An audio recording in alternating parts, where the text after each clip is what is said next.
Hi.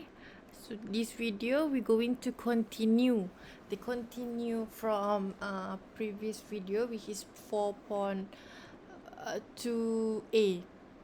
Now it is 4.2b, which is the continuous of your subtopic under 5.2. We're going to look into our addresses.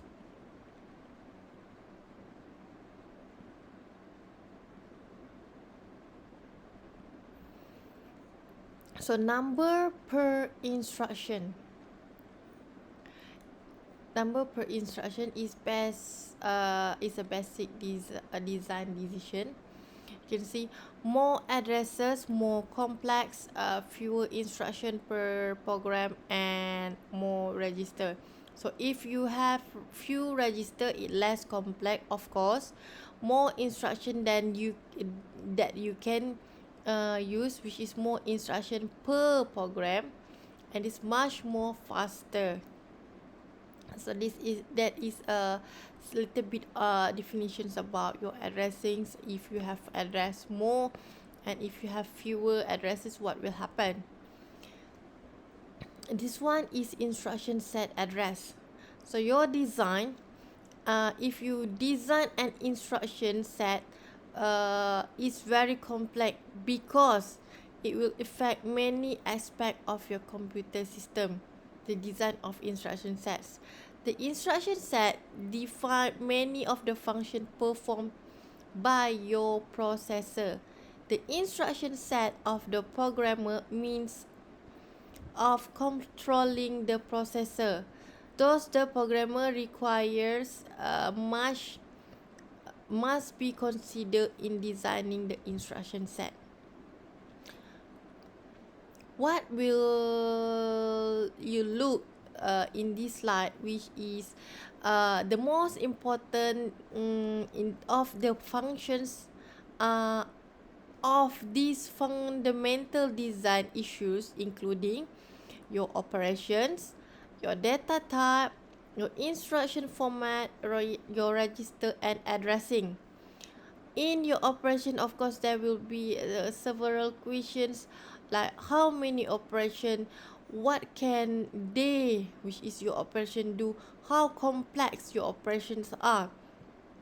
Your data type, the variables type of data, the various type of data, instruction format you have on the length, your opcodes, operation codes, and also your number of your addresses.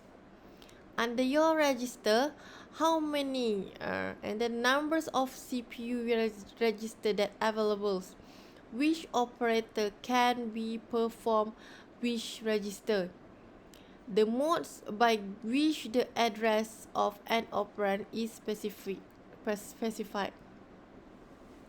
So we did finish our 4.2. Basically it's a small part, but a previous video is already too long, that's why I make it separated. I just want to add a little bit only. Now we're going to move our 4.3, which is type of operands. Going to look into your overview, the numbers, characters, and also our logical data. The overview of your assembly language. If let's say you have this kind of line, this one is your opcode, your operation code. These two is your operand, whereby this one is your source and this one is your destination. This one you already know, repeating several times, repeat and repeat.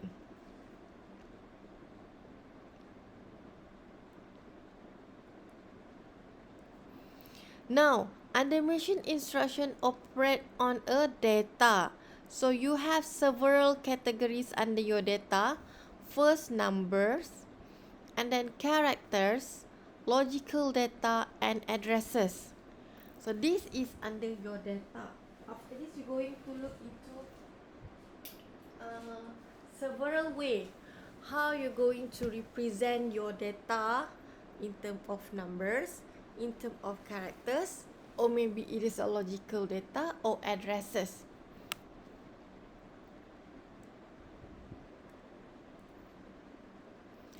But you're going to cover in on the section 4.4 for your addresses. In 4.3, we're going to look into these three categories. Okay, the table represent the type of operand for Pentium 4 only. So in Pentium 4, you're going to see like you have a single integer, 8-bit, 16-bit, 32-bit. For unsigned integer, you have 8-bit, 16-bit, 32-bit. And for binary code, you have 8-bit. And lastly, under your floating point, of course, you have a single precision and double precision, which is 32-bit and 64 bits.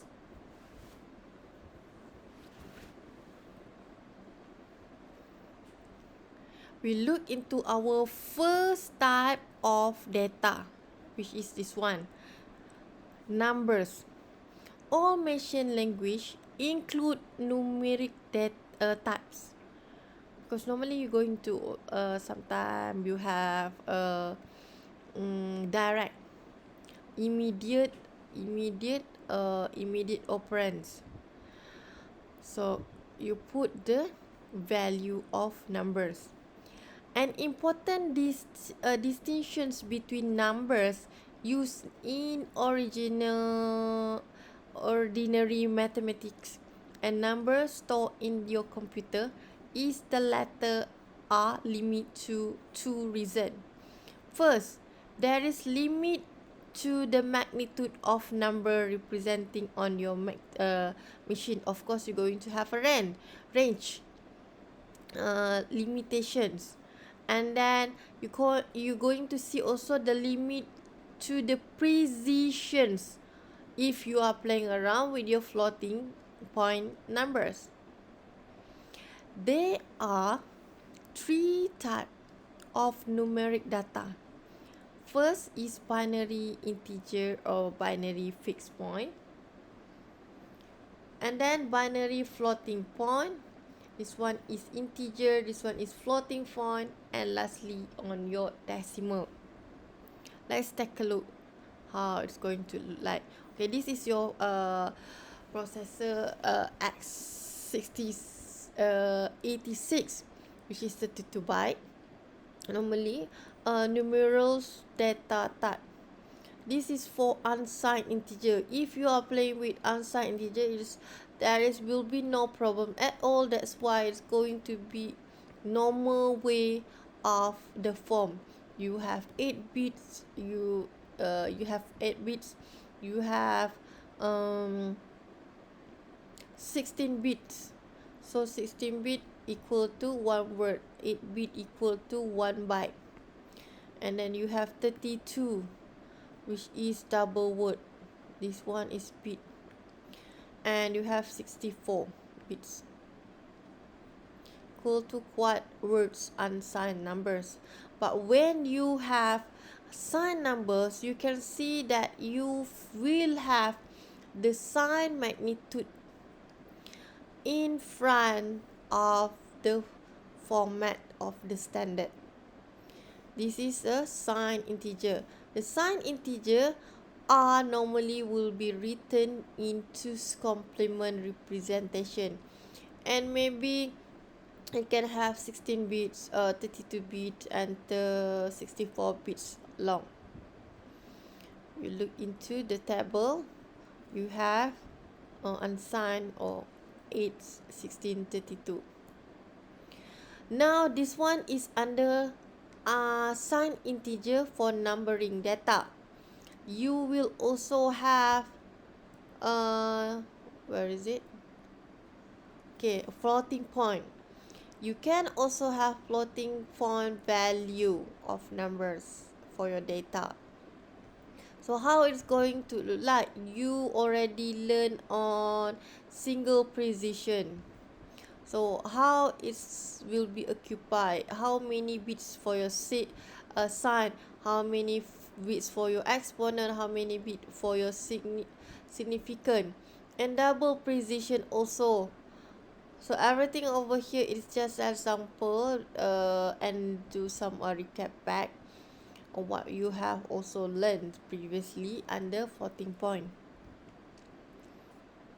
That is on the numbers of your data type. And another one, you have characters.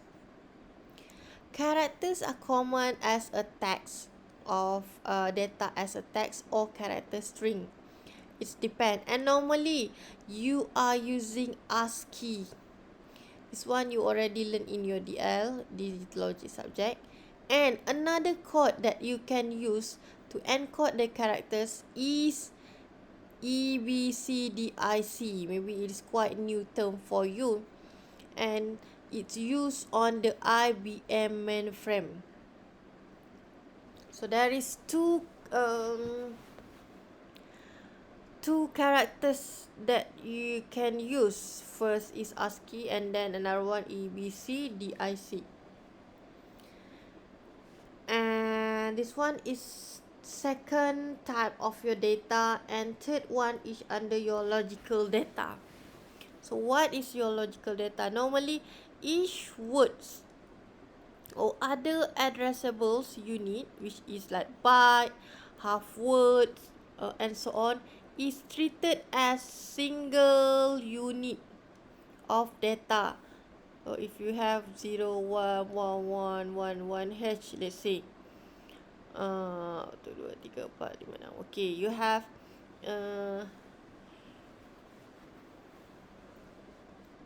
sorry. Okay, you can see you have the numbers. Let's say this one is as just example, so you can see this treated as single unit of data. This one is in the numbering, and if you have logical data also, it's quite similar as long as it is in a single unit. When data view is this way, they are considered to be logical data. There is two advantages to bit oriented view. First, memory use efficient to store an array of your booleans or your binary data item for either value 1 or 0, true or false. This is one advantage just for your logical data. Second is easy to manipulate the bits of the data item. And this is the only short introductions related to your operands on your numbers, on your characters and logical data. There it's very small, and it is more on the theory part. Now you're going to look into your module subtopic 4.4. So I just going to continue it as I think it is only occupies less than 20 minutes, I guess, this video. So I'm going to continue. You can see that you going to come out in the overview, immediate addressing, direct addressing, indirect addressing, register, indirect registering, and displacement addressing. So all together you're going to have 6. Later on we will look into one by one. First, before we going too deep, we will see what is the overview for our module 4.4 under addressing mode. Two issues arise in specific of your operand addresses and operands of the operating the instruction. How the address of an operand is specified. If you have the operands, how the address is basically specified, how the bits of the instructions are organized. The variety of addressing technique has been employed to be able to reference a large range of locations in main memory or for some system virtual memory. So maybe we're going to look deeper a bit. So there is 6 altogether, as I already mentioned. First, you're going to have your instructions, and you have direct, indirect instructions, and you have register indirect, and lastly the displacement. After this, you're going to look one by one, and before you go and take a look one by one, you need to know what is A, what is R. After this, you're going to see the EA and also X. A is content of address field in your instructions. R, your content of address field instruction refer to register. Your EA is equal to the address of the location containing the reference operands, and lastly the contents of memory location for X or your register X. Now over here you cannot see A and EA and also X, but you can see this A over here, and then you have also R.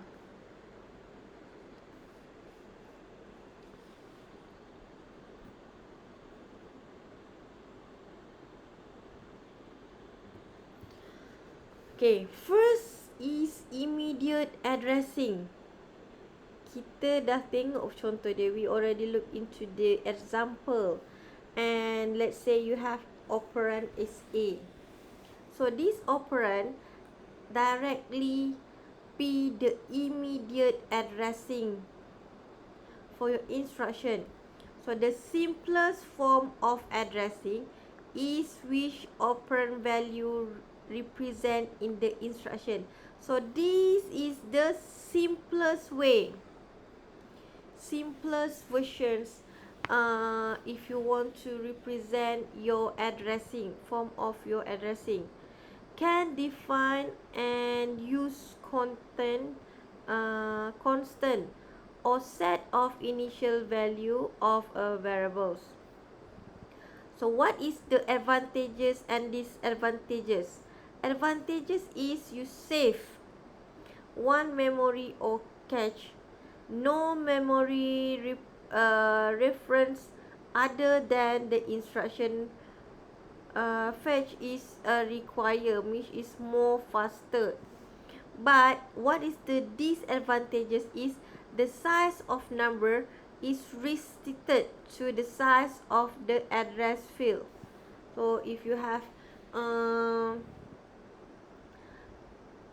100 you have 100 hertz hexadecimal, maybe you are using words, so you need to occupy all the words.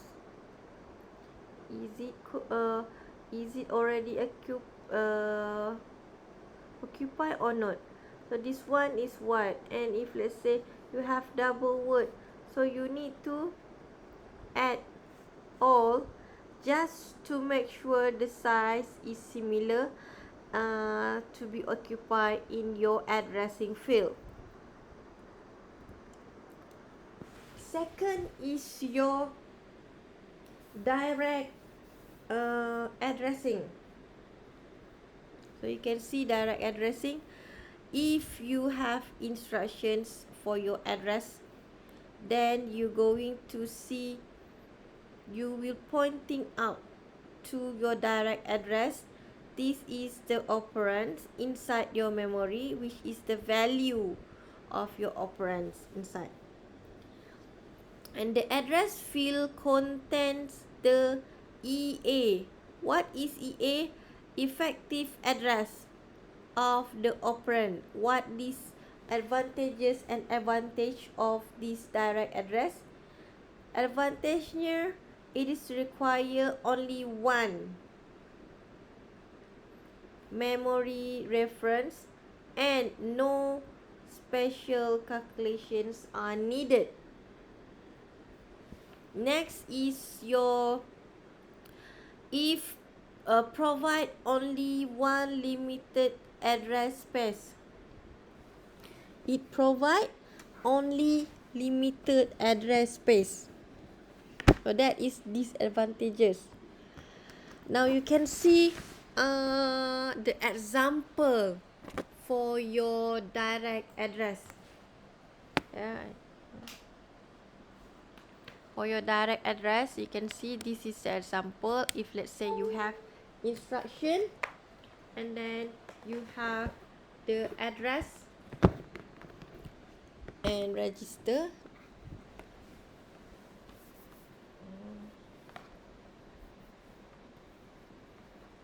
Okay, this is the example. This one is your address of your operand, not the value of the operand.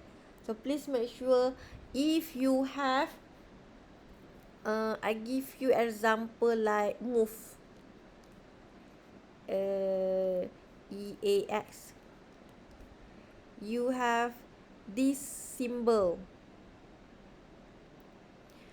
and you have value something over here. Let's say this is represent as the address operand, but when you are using EAX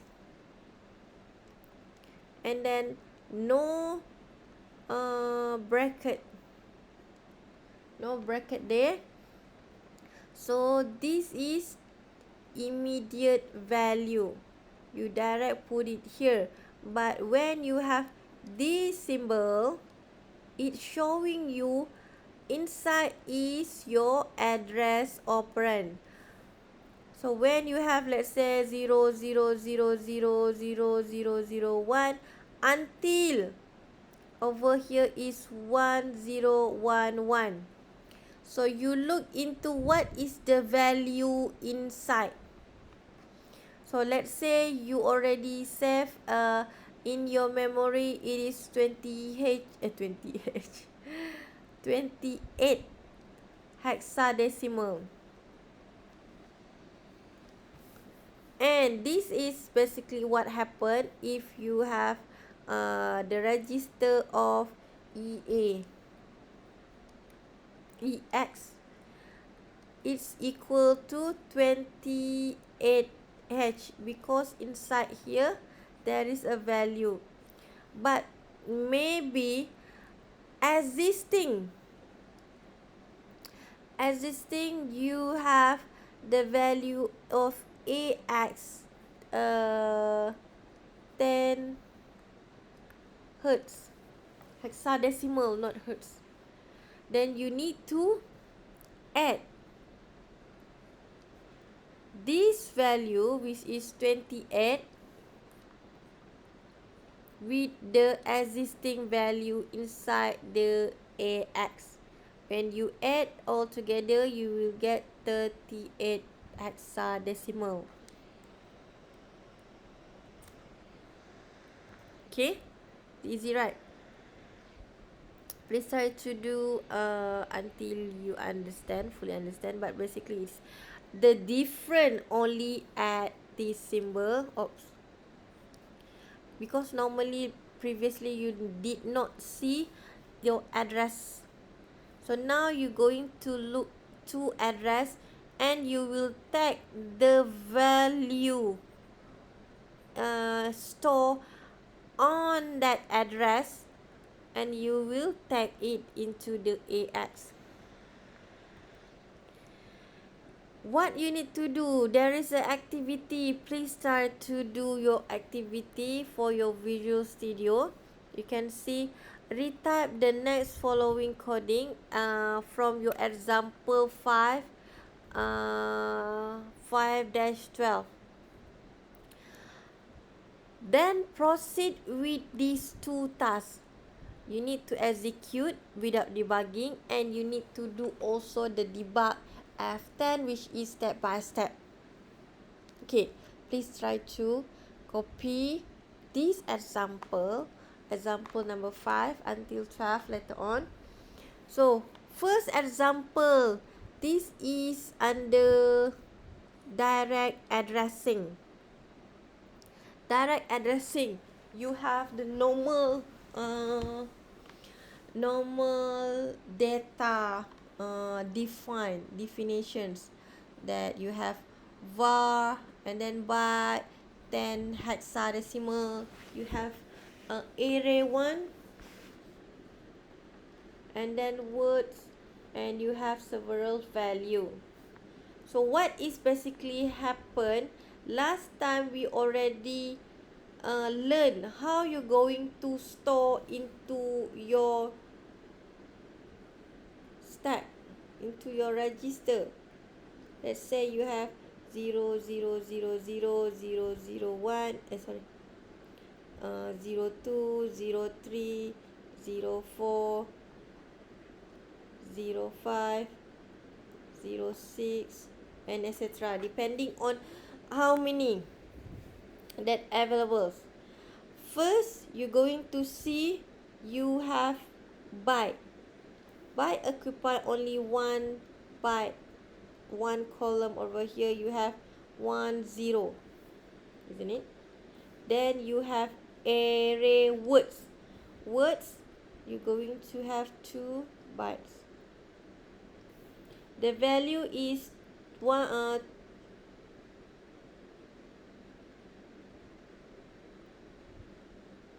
0 2 2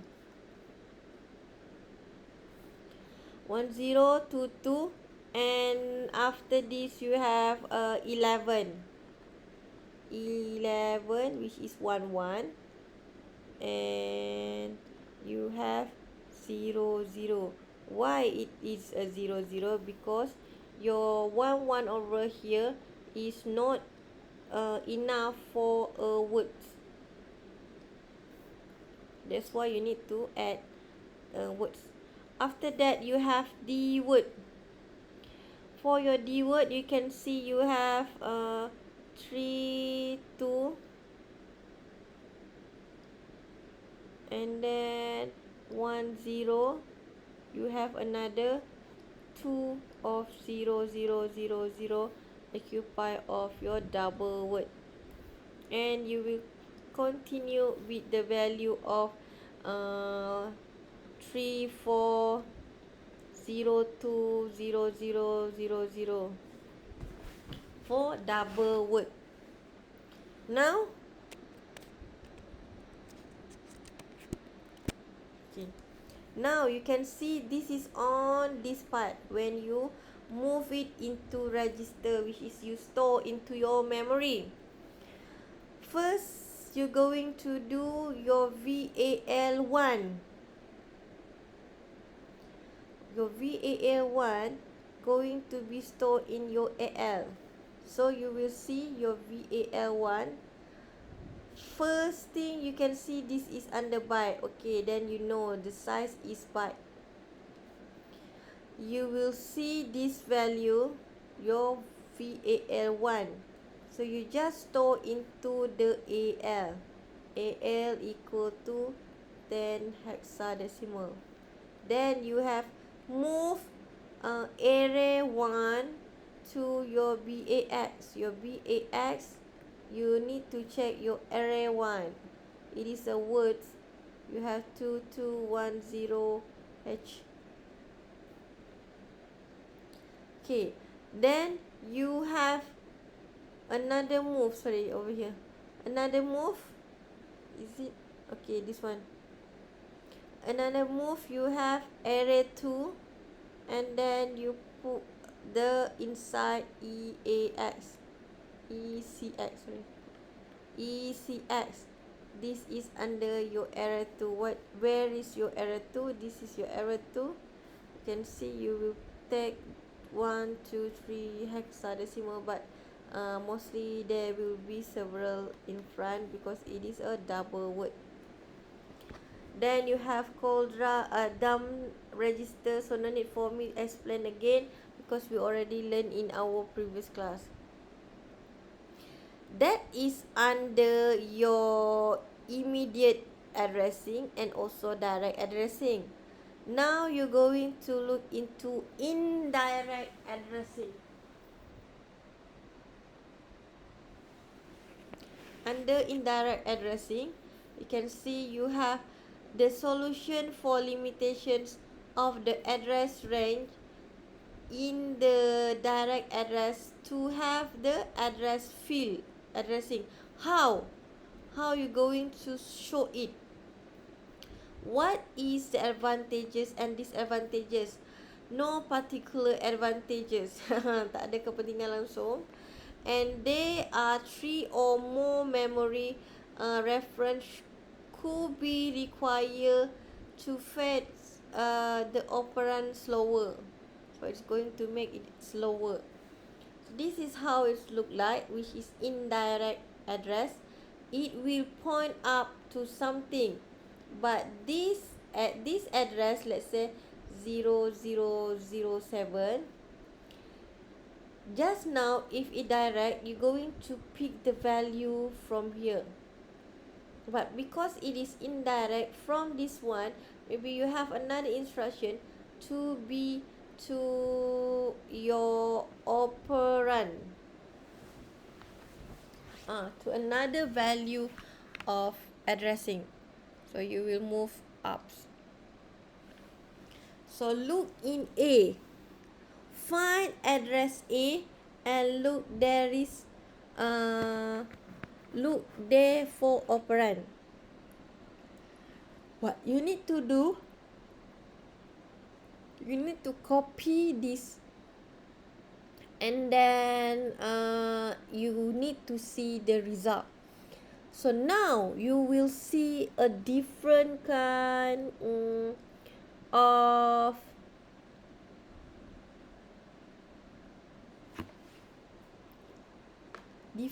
of symbol. Previously you have the symbol of this one. This is going to show you the value of your address, isn't it? So now you see it's quite different when you have. So is it similar? So please try to do it and try to run in your computer. Please look whether it is similar or not. Which one is the correct? Okay, let's say first you're going to do these addresses and put it into your BL. And similar to second, you have array 2. Okay, this array 1, first you're going to pick this one, which is your BL, equal to 10 hexadecimal. And second, you have array 2, you're going to put it into your CX. Your array 2 will be 0, 1, 3, 1, 2 hexadecimal. And you have EDX. You have array 3. Array 3. So you have EDX equal to array 3, which is 1, 2, 3, 4, 5, 6, 0 in front. And lastly, you're going to see, there is a 2, 0 because it's need to occupy as a double word. Lastly, you have the EX. EX, you have the array 2 plus 2. So what is the meaning? by array 2 plus 2. So let's say, give you example, you have 0, 0, 0, 0.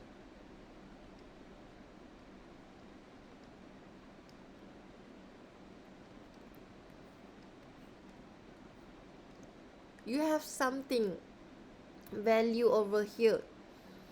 In this part, you need AX. So let's say at this one, you have the addressing, which is array 2 and then you plus 2. So what is the answer? So you're going to see, first of all, you have 2 plus. You have 1, 2, 3 hexa, and you can also try to put into your array. So look into what is the answer for you to do the array 2 plus 2. So this one is 1 and this will be plus 2. So your answer will be 0, 2, 3, 4, because you need to occupy one word for your instructions. This.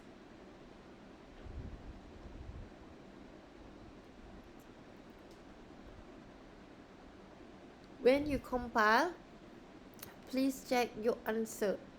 Normally, sometimes it's not going to give you 0, 0, 0, 0. It depends on your system, and also maybe you already run too many programming in behind. There will be already occupy more than limited numbers of supporting address, supporting of your data. So this one you can see your EAX. You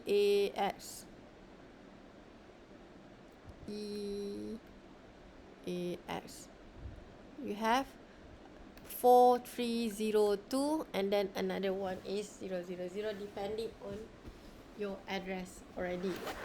And why you can see is only until your 0, 2, 3, 4, because your array 2 is in the word.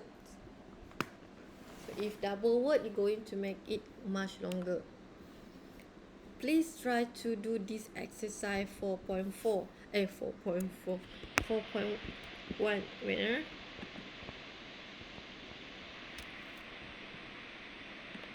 How many else? Okay.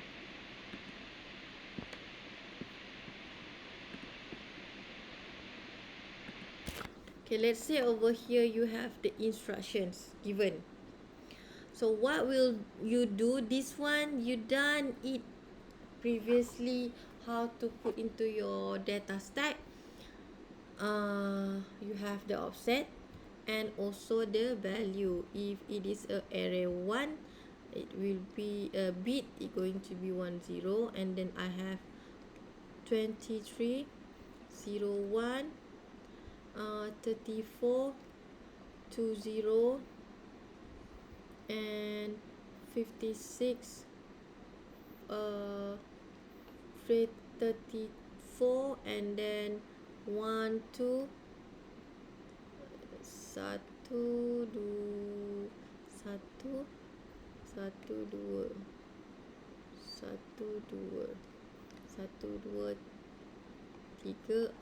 4. Okay, then you need to add 0, 0, 0. So the given three array over here with the multiple initializer in your assembly language program. Complete the following diagram by writing the offset of your memory. Assume the first offset is 00404004. So you need to assume this is the starting, and you're going to have 005, 6, 7, 8, 9, 10, 11, 12. So this is not fixed. It's depend also in your question. It's also depend into your system. Sometimes you already occupy several addressing of number. That's why you will continue at the empty one. And lastly, the value of your data stored using your little Indian order. So this one is under register addressing. You have a similar to direct addressing. Expect the address field refer to a register rather than main memory address. So this is kind of the overview for your register addressing. So under register addressing, of course, when you type you type the instruction, you will be pointing up into your address, and you're going to directly see your value inside your address, but normally it will be pointing up to your register. What is the advantages and disadvantages? Advantages: no time consuming memory reference and needed, which is much more faster if you compare. It has limited number of addresses, provided a limited address space. Okay, this is example number 7. Still, you need to copy all this program, and please try to see what is the output. First, you want to move your value of 0 to your EAX, and then you're going to put the 2000 hexadecimal, 3000 hexadecimal, but you can see it is a different register. You store in different register. Your EBX later on will be putting, which is move, will be put inside the EAX. Depend on the value of your EAX, as it's already starting from 0. If you have EBX value, you're going to start at the EAX. And then you can see your ECX also, you later on will put at your EAX. So please try calculate it without looking into the example and explanations. This one is your dumb register. As I mentioned, you can do it of your output. You can see you can do this and you can get the output, but sometimes you're going to get different, especially in terms of the front of your registers addressing. Now you add 4, which is register indirect address. You have the instruction, and you will be using a register before you can do an operations throughout your memory. So you can see over here, they are similar to the indirect this task, this flow, similar to the indirect addressing. Under your register indirect addressing, also similar with the indirect addressing. The advantages and limitations of regular register indirect addressing are basically the same as the indirect addressing.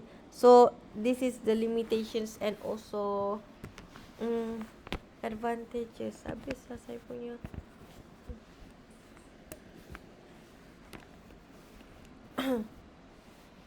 Okay, register indirect address use one less memory if you refer to the indirect addressing.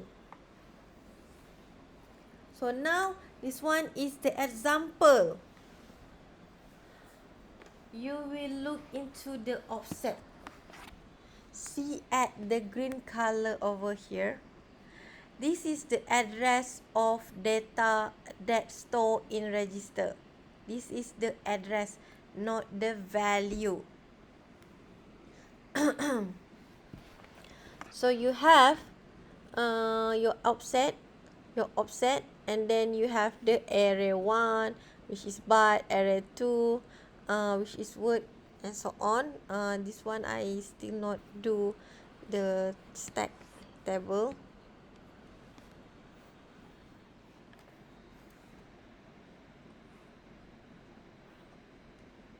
We're going to have 1 0 1 1 1 2, and then it's continue with the words.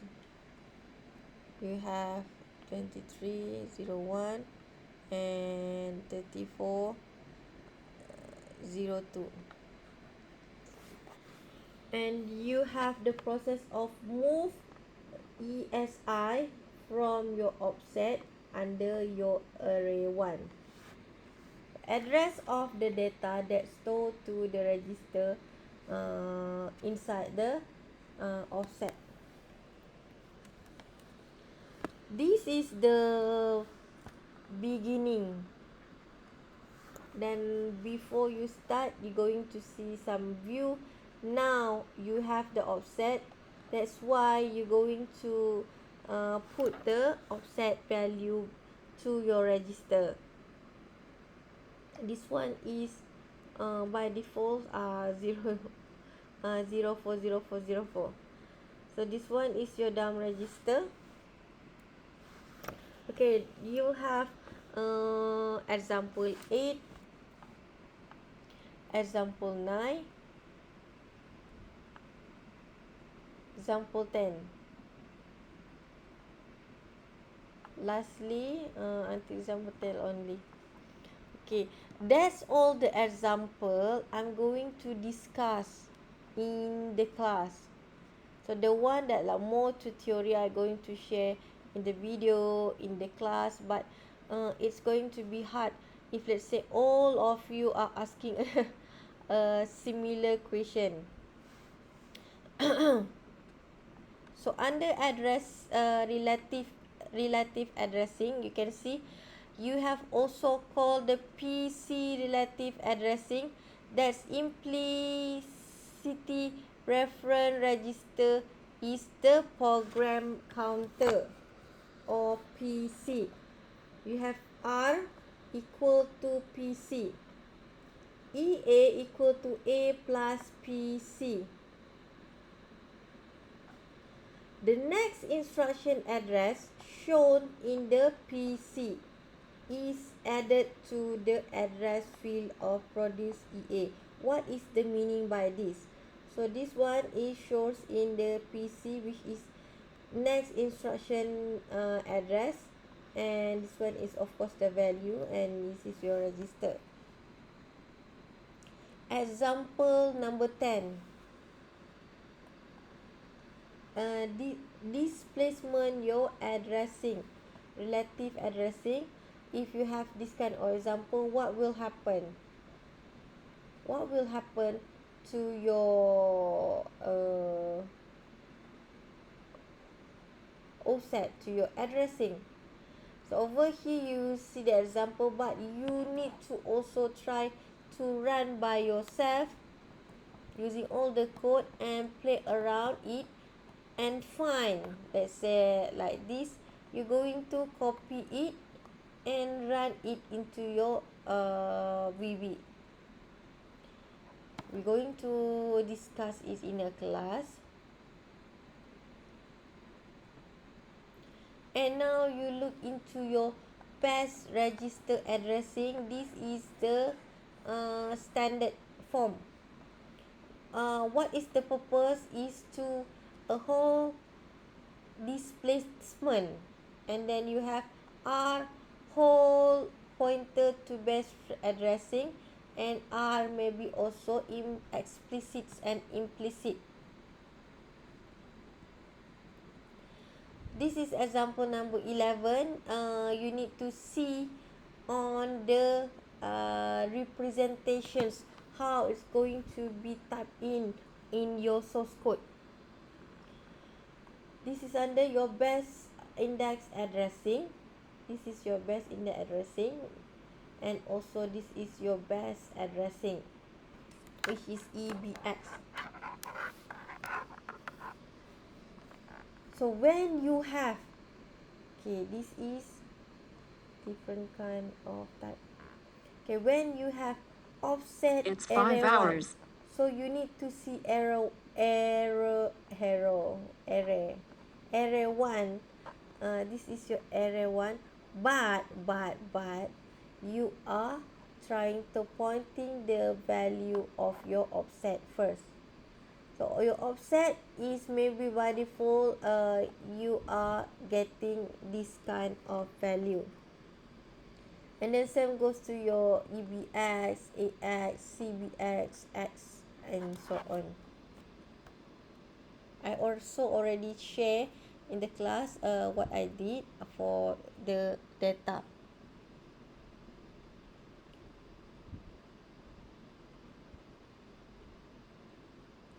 Now you have the index addressing. I guess this is the standards of the index addressing. If let's say you have the example, please try to do it. And now it is under exercise. Copy this source code and try to run this in your VB. What is the offset of the memory? Assume that first offset is 00404444. This one you can just draw your offset and also your value, and you're going to start with your value over here, and maybe over here is 0444. 04, and then after this is a 5, 6, and etc. So you just put it first, the value, and okay, this is the one. You just key in it and then please try to come out also the value of data stores using the little Indian order. So you're going to put it into one by one. Example number 12. So this is until where you're going to do your examples. It's not too hard. Only the difference you can see at this part, you have array 2, but this is what? Normally you didn't see anything like this. This is the displacement. This is your base. And you can see, you can also represent it as move bx. This is your bx, and you have the factor over here, which is array 2 plus EAX.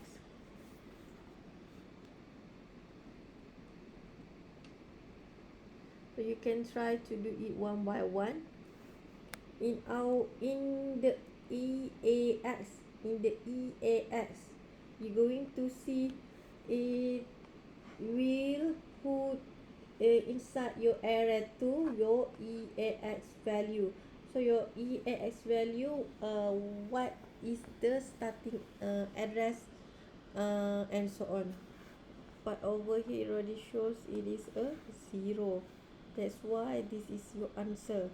And it is start with 4, so this is your answer. And this one, BX. So you have EAX. EAX is 0. That's why you will see you're going to have array 2 plus EAX. EAX is 0, so nothing basically happened and change throughout your addressing here, you will get this answer for your for your BX. So this is how it look like. After this, you're going to do your 2 to the EAX and so on. I guess this one is very important also. We're going to explain it and discuss in a class.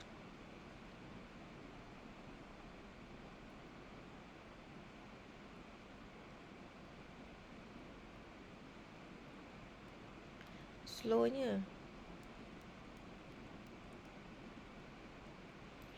Okay, then we already finished cover 4.4, and you can see you can see that we have the basic addressing mode. You look into the mode, you look into the algorithm, you look at the advantages and the disadvantages. Please try to look this table. And lastly, we're going to cover on the last subtopic, which is instruction format. We have instruction length, allocations of bit, and variable length instructions. So this one I will make it in a next video. I don't want to make this video longer, so I'm going to stop now. Thank you for watching, and please try to watch the next video. Okay.